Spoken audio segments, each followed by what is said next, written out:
청정기 상단의 전극에서 마이너스 성질을 띤 전자가 나와 공기 중의 미세먼지에 달라붙습니다. 마이너스를 띠게 된 미세먼지는 플러스인 청정기 하단에 달라붙고 깨끗한 공기만 통과하게 되는 원리입니다. 기존 방식에서처럼 필터가 공기 흐름을 막지 않아 같은 시간당 1.5배 더 많은 공기를 청정합니다. 또 필터는 미세먼지가 쌓이면서 성능이 떨어지고 주기적인 교체도 필요하지만 이번 기술은 미세먼지를 90% 이상 제거하는 성능이 끝까지 유지됩니다. 이번 기술은 기존 지하철 공조기의 필터 부위만을 개량하는 방식으로 적용할 수 있어 설치에 큰 비용이 들지 않는다는 게 연구진의 설명입니다. 연구팀은 이번 기술을 대전 유성온천역 등의 승강장에 적용했는데 앞으로는 지하철 열차가 달리는 터널 속에도 설치해 공기질의 변화를 확인해 볼 계획입니다. 국내 연구진이 지하철 역사와 같은 다중이용시설에서 미세먼지를 효과적으로 제거하는 기술을 개발했습니다. 네. 기존 공기청정 기술과는 달리 필터를 쓰지 않는 방식인데요. 유해물질이 발생할 위험도 없어서 주목을 받고 있습니다. 네. 사실 대중교통에서 마스크 착용 의무가 해제된 지 오래됐는데 이제는 코로나보다는 그 먼지 때문에 마스크를 쓰는 분들이 더 많은 것 같은데요. 이런 지하철 같은 다중이용시설의 미세먼지 수준 어느 정도인가요? 네, 다중이용시설은 여러 사람이 수시로 출입을 하기 때문에 공기질을 쉽게 개선하기가 어렵습니다. 이 가정집처럼 좁은 공간의 경우는 창문을 닫고서 공기청정기를 틀면 이 공기질이 금방 좋아지는 것과는 다른 경우인데요. 특히 지하철 역사는 철로가 마모돼서 생긴 먼지까지 더해지고요. 지하 특성상 환기가 어렵기 때문에 상황이 더 좋지 않습니다.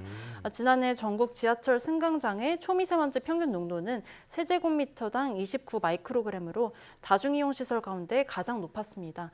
현재 지하철에서는 공기질을 어떻게 관리하고 있는지 직접 들어보시겠습니다. 저희는 이제 2019년도부터 지하 역사 공기질 개선 대책을 추진을 해왔는데요. 전 역사의 공기청정기 설치, 그리고 반밀폐형 승강장 안전문을 완전 밀폐형으로 개량하고, 그리고 공조기의 필터를 초미세먼지를 걸을 수 있는 중성능 필터로 교체하는 등 다양한 시설 개선을 해오고 있습니다. 지금도 미세먼지를 줄이기 위해서 다각도로 노력을 기울이고 있는 것 같은데요. 그럼 이번에 개발된 기술은 어떤 기술일까요? 네, 한국기계연구원이 기존의 지하철 공기청정 시스템과 다르게 이 필터를 없앤 청정 시스템을 도입해서 넓은 공간을 더 효율적으로, 효과적으로 청정할 수 있도록 했습니다. 네. 이 공기가 필터에 막히지 않아서 한 번에 더 많은 공기를 빨아들이고 또 정화할 수 있는 방식인 건데요. 먼저 화면을 보시겠습니다. 영상을 보시면 청정기 상단에 전극 3개가 있는 걸 보실 수가 있습니다. 네.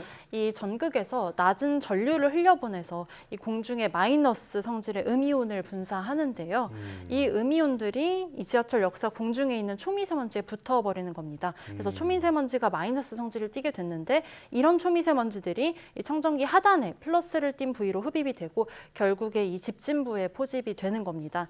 나중에 여기 이 집진부를 먼지를 제거를 하려면 여기에 진공청소기를 대고서 먼지를 흡입을 하면 되는 방식인데요. 그러니까 집에서 이 청소기를 돌리고 오물을 버리는 것과 비슷한 방식으로 건식 세정을 할 수가 있는 겁니다. 이 방법은 이 공중의 초미세먼지가 정전기적인 성질을 띠게 된다고 해서 정전기 집진 방식이라고 부릅니다. 네, 필터를 사용하는 방식과는 완전히 다른 방식이다라고 이해가 되는데요. 그렇다면 청정 효과는 어느 정도인지도 궁금한데요.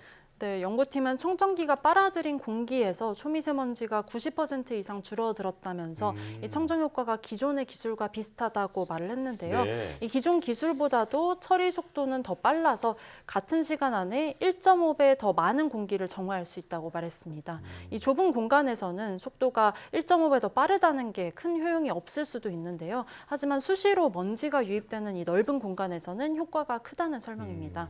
이 실증 연구를 수행한 연구진에게 직접 들어보시겠습니다. 현재 바깥의 초미세먼지 농도가 매우 나쁨 수준입니다.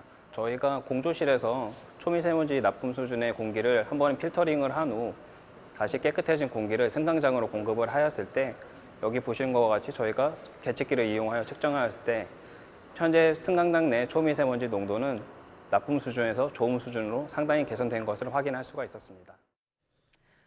또 여기에 더해서 이번 시스템에는 필터와 같은 소모품이 들어가지가 않기 때문에 이 필터 교체 비용이나 인력이 필요가 없습니다. 네. 또 지하철 역사 한 곳 기준으로 필터 교체 비용만 매년 500만 원 이상씩 든다고 하는데요. 이 장기적으로 적지 않은 비용을 절감할 수 있는 겁니다. 또 기존의 필터 방식의 경우는 필터 교체 주기가 다가오면서 점점 성능이 저하되는 문제가 있었습니다. 그런데 이번 기술은 미세먼지를 90% 이상 제거하는 성능이 끝까지 유지된다는 게 장점입니다. 연구팀은 기존 지하철 공조기에서 필터 부위만을 개량하는 방식으로 이번 기술을 적용할 수 있다면서 이 설치에도 큰 비용이 들지 않는다고 말했습니다. 네, 우리가 보통 집에서 사용하는 공기청정기도 필터 때문에 골치 아픈 경우가 굉장히 많은데요.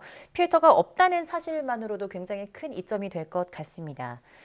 또 음이온을 이용한다고 하셨는데 이런 음이온을 이용하는 청정 기술이 기존에도 좀 있지 않았을까요? 네, 그렇습니다. 기존에도 이런 정전기 집진 방식의 청정 기술이 있었는데요. 한때 주목을 받았었지만 유해 물질이 발생한다는 문제가 지적이 되면서 널리 쓰이지는 않게 됐습니다. 네. 이 기계에서 음이온을 분사하기 위해서 이 전극에 전력을 흘려보낼 때 이때 높은 전기가 흐르면서 순간적으로 스파크가 발생하면 오존이 만들어지는 문제가 있었던 겁니다. 이 오존에 호흡기나 눈이 노출되면은 기침이 나고 또 눈이 따끔거릴 수 있거든요. 심할 경우에는 폐 기능에도 문제가 생길 수가 있습니다. 연구진은 이런 문제를 해결하기 위해서 극세사 전극을 활용했고요. 또 비교적 약한 전력을 흘려보내도록 해서 기술을 구현할 수 있도록 했다고 설명했습니다. 함께 들어보시겠습니다. 그다음에 기존 전기집진 방식은 아주 굵은 전극에서 플라즈마를 발생시키기 때문에 오존이라고 하는 오염된 물질이 많이 발생됩니다. 하지만 저희는 아주 작은 에너지를 쓰기 때문에 오존이 거의 발생하지 않고요. 이 전기를 활용한다고 해서 저도 사실 안전 걱정이 됐었는데 지금 설명을 들어보니까 그런 부분도 해결이 된 것 같은데요. 자, 그렇다면 이번 기술은 언제쯤 우리 주변에서 실제로 볼 수 있을까요? 네, 한국기계연구원은 국내 초미세먼지 저감 기술 기업에 이미 기술 이전을 했고 또 상용화를 추진하고 있습니다. 네. 지금은 대전의 유성 온천역 등 전국의 몇 군데 승강장에서 이런 기술을 적용을 해서 실증 연구를 하고 있습니다.